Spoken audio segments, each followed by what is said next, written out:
It has been so long since I've turned on a camera and talked to a camera. I think it's been almost 4 months, but I hope that you all are doing well. I hope you all even still remember me and like remember my face. But hi YouTube, it's been such a long time, but I feel really great to be back on YouTube. It feels strange, but good. And I'm really excited to share a lot of things with you all, a lot of things that I have going on and future things that are coming up. I hope that you all are excited. Thank you all so much for still sticking around. If you're still subscribed to me, I see your comments on my past videos. I see your Instagram messages, some of them, and they have kept me motivated to still come back to YouTube. It really means a lot to me always seeing your messages and your comments. It really does mean a lot to me, so thank you so much for that.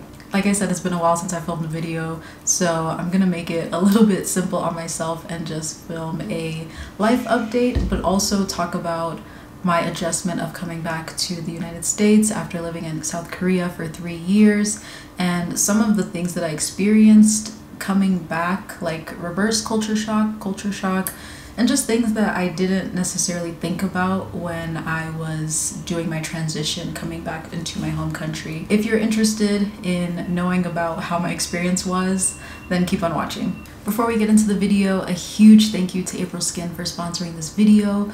If you've been watching my channel, you know that I've been working with April Skin and using their products for quite a while now. And when I left Korea, the main thing that I knew I needed to bring back with me was Korean skincare, because Korean skincare is top tier compared to any other skincare that I've ever tried.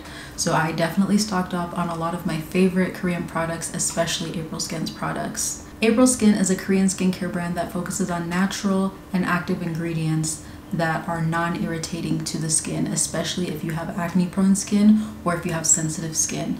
Even as someone like me with oily skin, I still love and enjoy their products. I feel like their products can work for any skin type, whether you have oily, dry, normal, combination, acne-prone skin. Their products are really great to use. And they also have a lot of products that are vegan or cruelty-free, fragrance-free, sulfate-free, paraben-free, all of that really good stuff. In today's video, I will be doing my skincare as I talk with you guys and update you on my life, but I'll also be focusing on the Keratin IPMP Calming and Hydrating Sheet Mask, as well as the Keratin Clarifying Serum. If you're interested in any of these products, I'll have them listed down below in the description box so you can check them out for more information. And yeah, let's get into the video. The first thing I'm going to start with is actually toner, which is also by April Skin. I have been doing a lot of travel. You guys know I love to travel, and unfortunately I was very limited in the skincare that I could pack in my carry-on. So April Skin coming out with this baby buffet kit has been such a lifesaver, because I have so many of the serums that I already love to use, as well as a mini toner and a moisturizer, which is super travel friendly, TSA friendly. And if you've ever wanted to try April Skin serums, this is a really great starter kit for you. But I'm just gonna use the toner from this kit. So like I said, I lived in Korea for 3 years, and I left Korea at the end of March. So I was back in the US for 3.5 months, maybe even almost 4. I just wanted to talk about how life adjusting from living abroad or living as an expat and going back to your home country. I feel like there's some things that you don't really think about, or maybe people don't talk about, and it can be really overwhelming. It was honestly pretty overwhelming for me. Even though I had already thought about this stuff beforehand, there were still things that I didn't expect to feel or expect to experience, or they kind of hit me harder than I thought they actually would. Of course, there's the typical, you know, you miss the food. Of course, I miss Korean food. I miss Korean fried chicken. I miss Korean barbecue. I miss going out with friends and in like a large gathering and sharing all of the food. I really miss that. I also didn't realize how used to eating vegetables I got in Korea. I'm usually not a vegetable person, but Korea really changed that for me. I hated kimchi.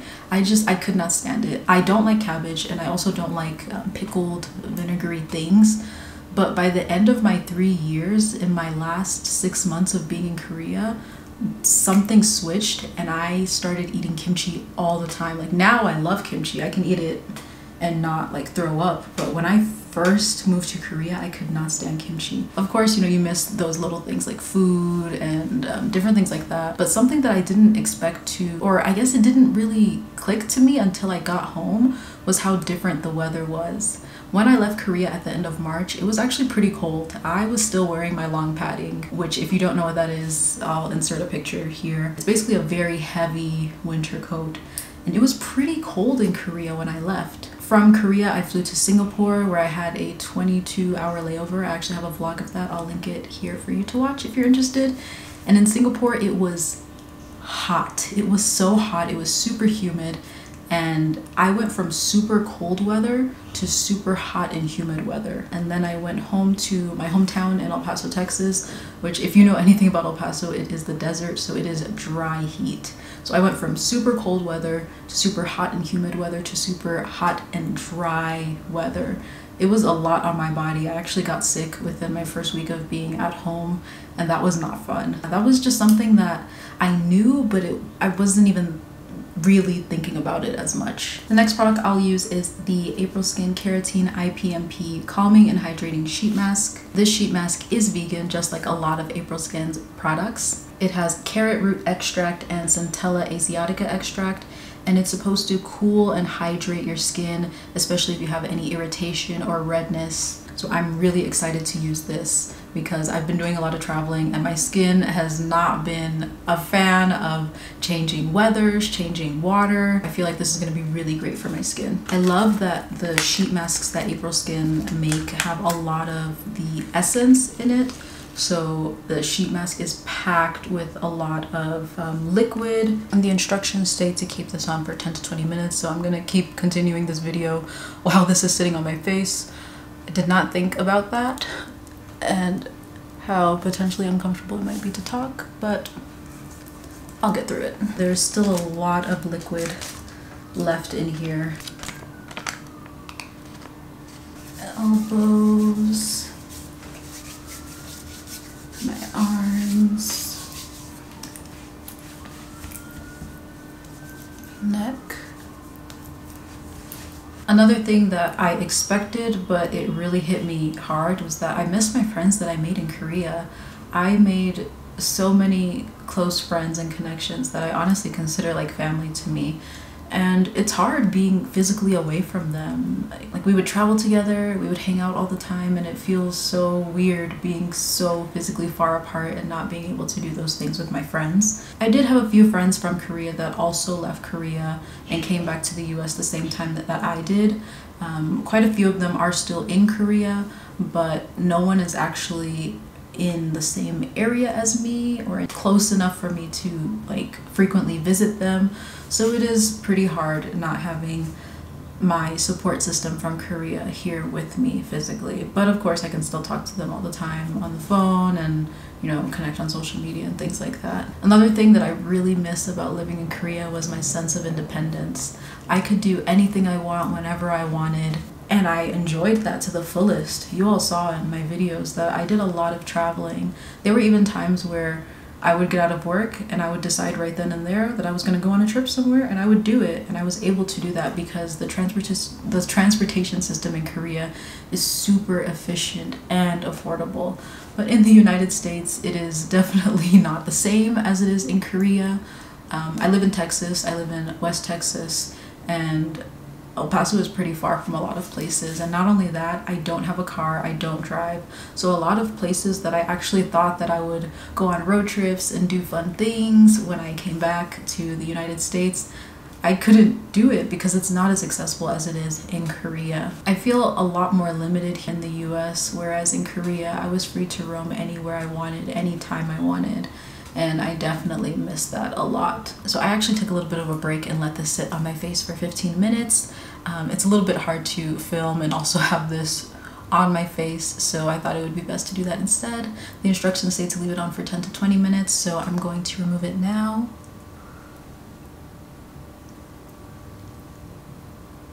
That feels so refreshing on my face. I'm just gonna pat all of that in and make sure that it really absorbs well. My face feels super hydrated and plump and glowy, and it doesn't feel like my skin is clogged or weighed down by the essence, which I love, especially as someone with oily skin, especially now that it's summer and it's hot weather. I don't need those kind of products. Like, this is perfect for me. So now that this has had time to sink into my skin, I'm going to use the April Skin Keratin Clarifying Serum. This serum is also vegan, non-comedogenic, hypoallergenic, and has recyclable packaging, which we love. This serum also has beta carotene, which helps to fight bumps and prevent future breakouts. It has niacinamide to help fade hyperpigmentation and dark spots, and hyaluronic acid to hydrate and calm the skin. I feel like a lot of times when we as people of color, or if you have melanin like me, when you hear the words lighten or brighten,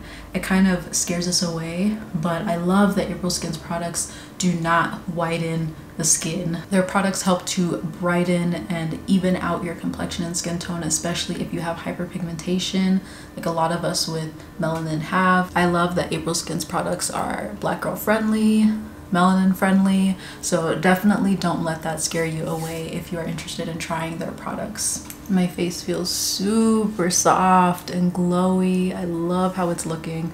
Oh no, my camera battery's dying. Let me switch my battery. Okay, I had to switch my camera battery because it was literally dying. The next product I'm going to use is a moisturizer. This one is by Medicube. It's the Super Cica Cream. Super great if you have oily skin or if you just want something lightweight on your face. Definitely love products like this, especially for summer. The next things that I'm going to mention about adjusting to life after being in Korea for 3 years, coming back to America, or just culture shocks and things like that, are things that I actually experienced when I came home for winter vacation in 2020, right before the pandemic hit. I definitely did experience these things, so I knew that I would experience them moving back to America, but it hit me a lot harder this time, and that is feeling left behind and feeling left out. You know, I lived in Korea for 3 years. That was 3 years of my life. I really enjoyed my time in Korea, but that also meant that I missed out on a lot of things back home. One of my younger brothers graduated from high school. I missed so many of my friends that graduated from college or getting their masters and PhDs. I missed out on weddings. My best friend got married literally right before I came back home. People are getting pregnant or have had babies. People have moved out. A lot of deaths. There's so much that I missed out on by living abroad, and that's part of it. When you sign up for that, you're signing up for missing out on these things.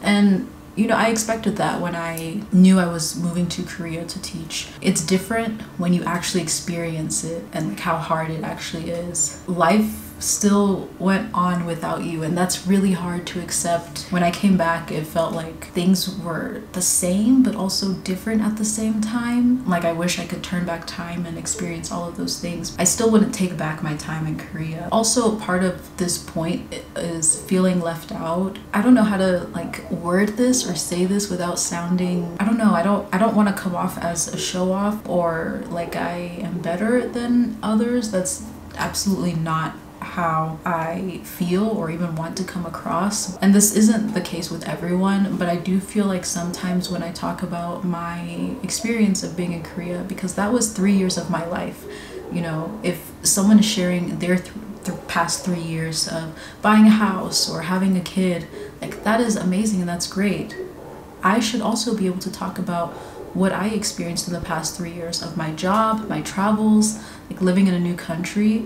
But sometimes I feel like when I talk about my experience of being in Korea, to some people it comes off as like, okay, we get it, you lived in Korea, like, can you shut up now? Like, we get it, talk about something else. But what else am I supposed to talk about? Like, that was my past 3 years, that was my experience. In a way, it kind of makes me feel like I should just stop talking about Korea or just my life in general. Like, I just felt very disheartened, discouraged about talking about anything that had to do with me being in Korea to certain people. I don't know, maybe I'm overthinking it, maybe I'm reading it wrong.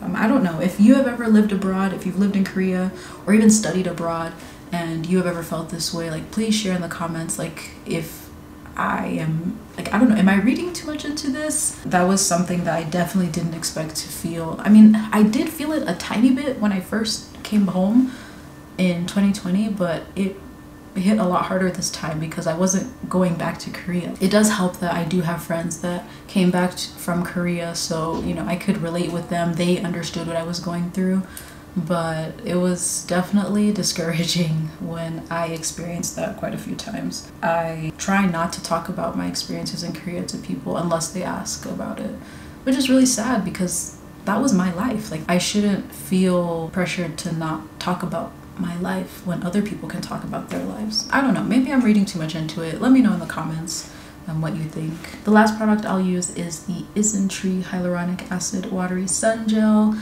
This is one that I recently started using and I have been loving. I love that it doesn't leave a white cast on the skin, no matter how much sunscreen I use, especially as someone with dark skin. And since it is summer and the weather is hot and I have oily skin, so I definitely don't want to use something that is just gonna sit on my skin or something that's gonna feel greasy and heavy on my skin. I definitely don't want that. And the last thing that I expected but didn't expect as much was the things that I picked up in Korea. I picked up a lot of little mannerisms and things that I didn't even notice until people pointed it out to me. I didn't realize how many Korean phrases I use all the time. Like, sometimes they just come out just randomly. In Korea, if you are receiving money or if you are giving someone money or if you're paying with a credit card, you usually give it with 2 hands instead of 1 hand because it's seen as more respectful. And I noticed that I still do that to this day. Like, if I'm paying for something, I'll give it with 2 hands. I've noticed that when Koreans laugh really hard, they like clap when they're laughing. I used to see it and think that looks so dumb, but then my friends started pointing out that I do it. That is definitely something that I still do to this day. If I'm laughing really hard, I will clap while I'm laughing. It gets so bad. Those were all of the culture shocks and adjustments that I could think of. If you've ever lived abroad and you move back to your home country or to a different country and you have other things that are similar to mine or are different, let me know down in the comments below. I'm sure other people would love to know about them. I also wanted to mention that I am currently in Mexico. I am not in the US. I'm actually in Mexico City. I've been traveling around Mexico City with my boyfriend, meeting a lot of his friends. He's been taking me to some of his favorite places and it's been so much fun, and it just feels good to be able to go around and travel again just like I used to do all the time in Korea, because I just honestly wasn't able to do that in America. I didn't have the resources that I did in Korea, but it feels so good to be back to traveling again. Mexico City is so fun. I've met so many amazing people and eaten so much good food and just really been enjoying myself. So you can definitely expect to see a lot of Mexico City vlogs, a lot of traveling around Mexico content. If you're interested in that, definitely make sure to subscribe and stay tuned. Thank you again to April Skin for sponsoring this video. If you're interested in any of the skincare products that I used in this video, I'll leave them linked down below in the description box. Thank you again so much for watching and supporting my channel. I'm really excited to be back on YouTube and bringing you guys a lot of travel content. And yeah, I'll see you in my next video. Bye!